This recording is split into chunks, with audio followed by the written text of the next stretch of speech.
She told me immediately, you need to take Kai to the doctor. He's got leukemia. For the next 6 months, we were in the hospital probably 5 months. He would identify himself to the nurses as Batman.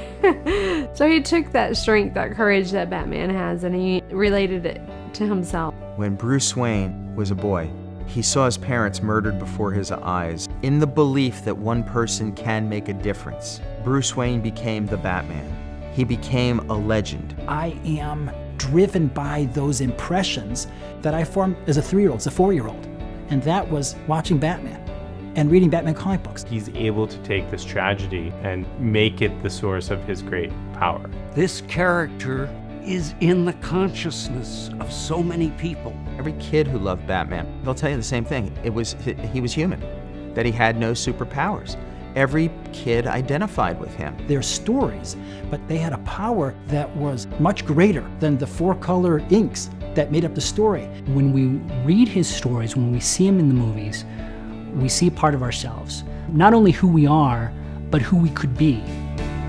And I'm just running, and the crowd just got so excited. They're just cheering, Batman, yeah, Batman. These children are fighting to get better. They're fighting for independence physically, and I think that they can see some of that in Batman.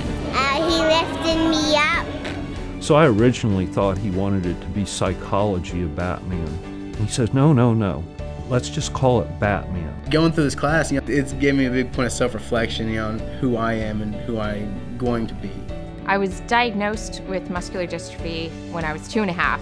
I would dream that I would wake up with superpowers one day, and when you realize that's not going to happen, you say, well, wait a second, Batman doesn't have any powers.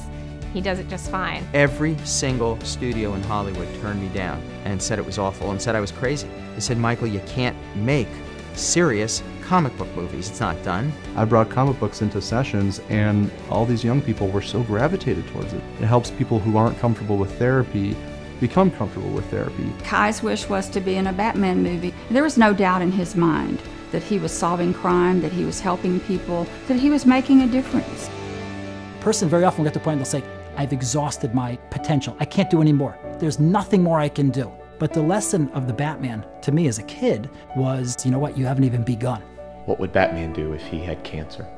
He would try to stand back up and fight it like I did.